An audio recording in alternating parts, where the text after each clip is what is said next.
All right, hitting the roads with the Aventon Level 3 today. This has been a very interesting bike in a lot of good ways that I think a lot of people could enjoy. So stick around.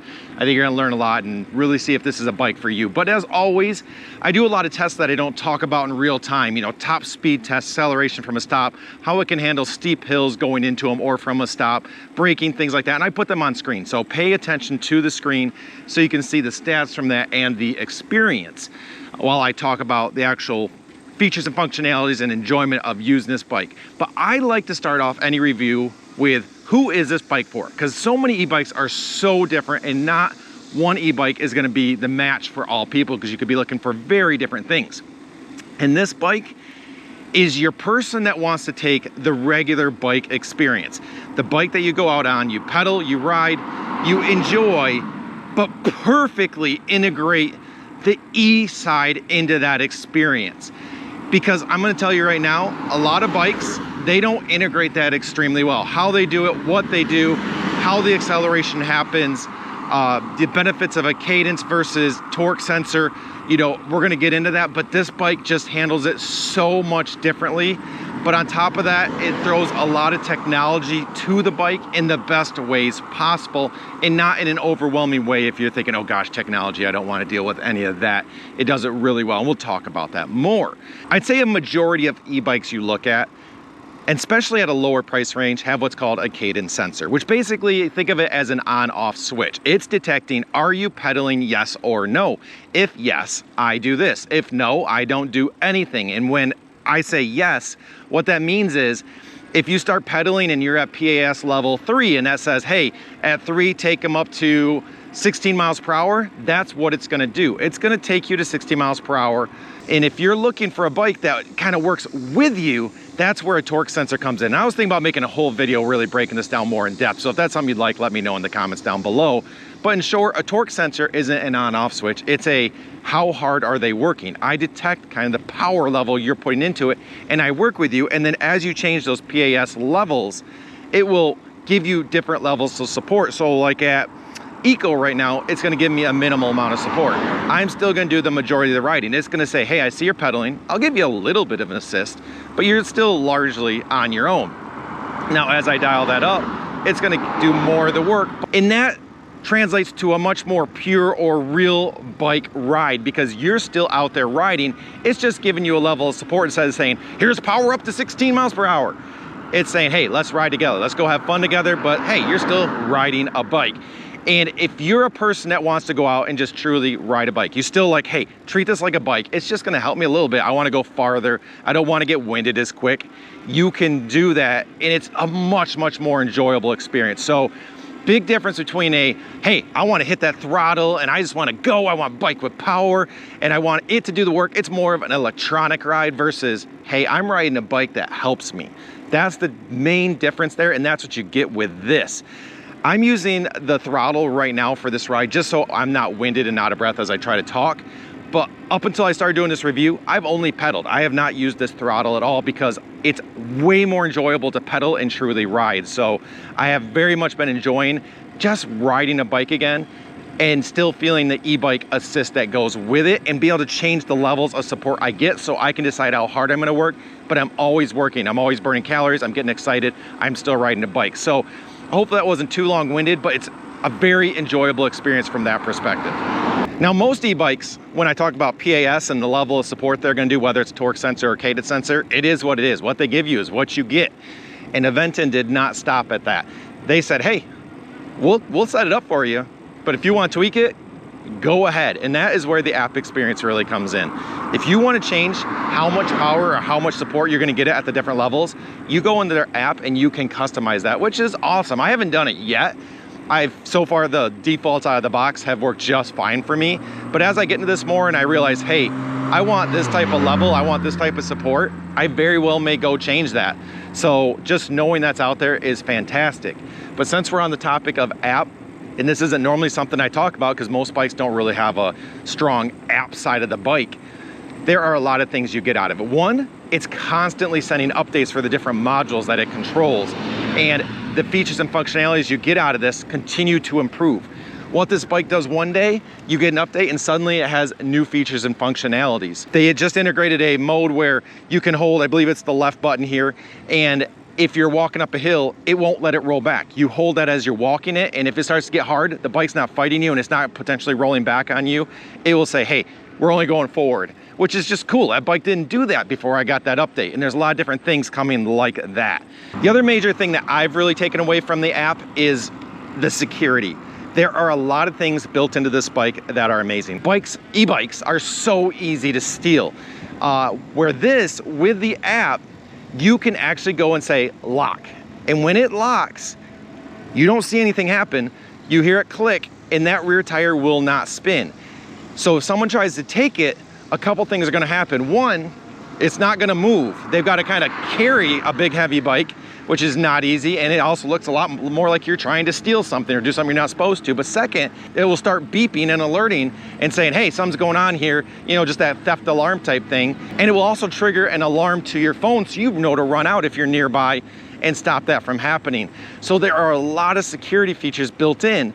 And then when you do want to take off with the bike, you just open the app, you hit the unlock button, and you're on your way. And I guess I'll wrap up this segment by saying it's not overwhelming. You know, you hear app and you hear customizing and doing this or that, it's not bad. Now, getting outside of the whole technology side and torque sensor versus Cadence, just what's the bike experience like? Well, a lot of bikes I've been reviewing lately are more powerful bikes where, you know, they're more for the thrill ride. You hit that throttle, you go. It's just got power, it's got top end speed.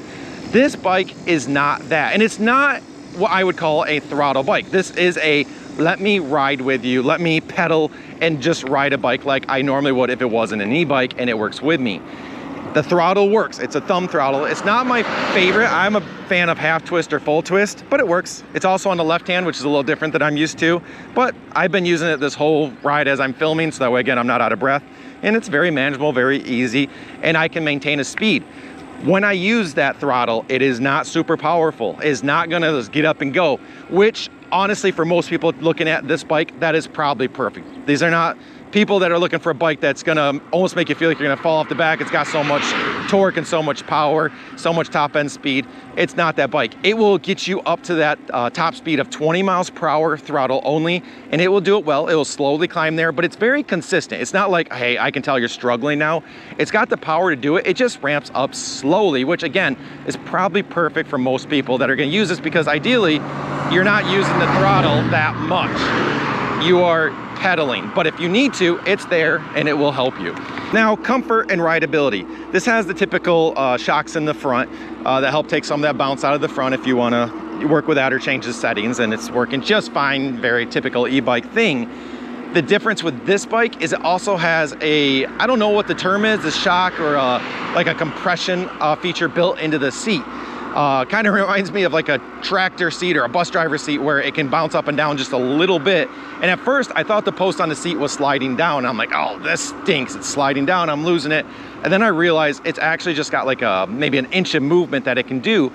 And it really affects a lot because this seat is your typical bike seat. And when there's no give and your body takes every little bump, if you're not used to bike riding, that seat can get your butt real sore real quick. And just having it bounce up and down that inch or so and just take out that pressure or that impact from going directly into your body and absorbing a huge percentage of it, it's very comfortable. I have not got sore or annoyed or uncomfortable once with this bike, even though it's one of those typical seats that has a tendency to do that. So overall comfort has been very, very impressive. I've been very, very happy with that. And I'll also say this bike is very connected to the road, a very smooth ride. It doesn't have the fat tires that I've gotten used to reviewing. I think these are whatever, like 2-inch tires. So I would call them kind of like a hybrid. I had a Trek hybrid bike, and the tires are in between road and off-road where, you know, if you're gonna hit a trail that's, you know, gets a little dirty, you know, it's gonna handle it just fine, but it's not made for off-roading, that's for sure. It's meant for road and hitting a light trail if you need to, and it's gonna do that just fine. When I swerve this bike, very controlled. Feels just like a normal bike. You know, very controllable. Tires feel like high quality tires. They're not cheapies. And I feel, you know, very balanced, very able to lean into things, take my corners, feel like it's very connected to the road. So very, very happy with that as well. Comfort, control, very, very good, passing everything. I do enjoy the screen. It's very easy to see. It's colored. It's got a good breakout as far as how it segments the different pieces of information. So very nice screen, but you can see right here I have my different modes, and as I change those, it will update this screen here. I think it flips through, and it will show how much estimated range you have left, which is great because it shows, hey, the higher you set it, the more the bike's gonna work, the less range you're gonna get. And if you wanna work more, you're gonna be able to go farther. And with that, this bike is good at being roadworthy. By that I mean headlight, tail light, brake lights, turn signals. You're gonna be able to notify everybody around you what you're doing. And I really, really like that for a bike that's meant to be on the road for a while. But really, this is what I'm considering almost a perfect everyday rider's bike. Someone that wants to take a regular bike and turn it into an e-bike and have it integrate so seamlessly. And a couple more points on that. It does not have the bar right here in front of me. I'll tilt this down. You know, a lot of bikes have this. This has the step-through design. And it is really nice. I normally don't do that. I'm a big guy. It's easy for me to step over.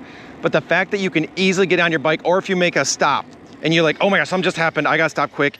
You don't have to worry about that bar. If it's right there and you're on your tippy toes, you have plenty of room. Swing your leg back over when you're ready to get back on, and you go. It just really adds to a level of comfort and convenience and ease of use that, again, make this that much better for the everyday rider. As far as other components, the thumb throttle, I kind of already mentioned that. It's okay.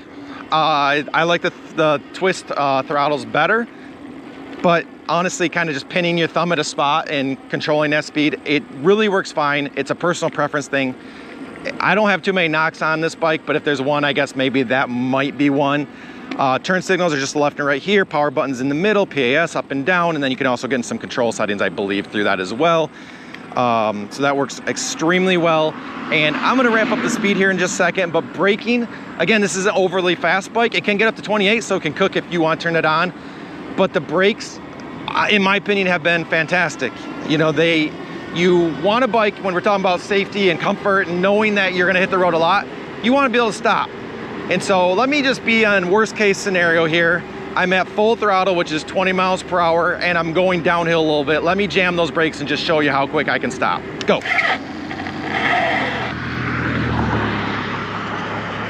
So super quick, capable of locking up the tires if you want, so you can kind of control it a little bit, but still very under control, able to stop really quickly. Brakes are fantastic, so I have zero concerns there. Work really, really well. I originally filmed my wrap up on the road, but I rode this a bit more since then, and I had to re-record it because I really wanted to make some stuff crystal clear. This, as far as a rider's e-bike, is darn near perfect. And what I mean by that is, if you're 80 and you're like, I would love to get back on the roads and ride a bike, but I just don't know if I can anymore, this will be a perfect match. The way it delivers power, the quality of the components, how controllable it is, the fact that there is no bar here and you can easily get on and off, you can do it. You can ride this bike and feel very comfortable. But at the same time, if you're 20 and you just want to ride farther, you want to be able to get more exercise and just be on those roads and enjoying the experience, but not feel like you're compromising anything and still getting fantastic exercise, this, by all means, is a great match as well. The fact that it can fit both those categories and so many in between, it is just a fantastic bike. I have thoroughly loved it. Wonderful exercise, just get on the roads and ride and still shift gears, ride it like you would a normal bike. So loving this bike, think it could be a great fit for a lot of people. If you do think you might get this bike, I got a link in the description. Helps support the channel and keep these reviews coming, so thank you very much. Like, subscribe, also helps so much. And what else would you like to know about this bike? Comment down below and I will tell you. But until next time, have a great one.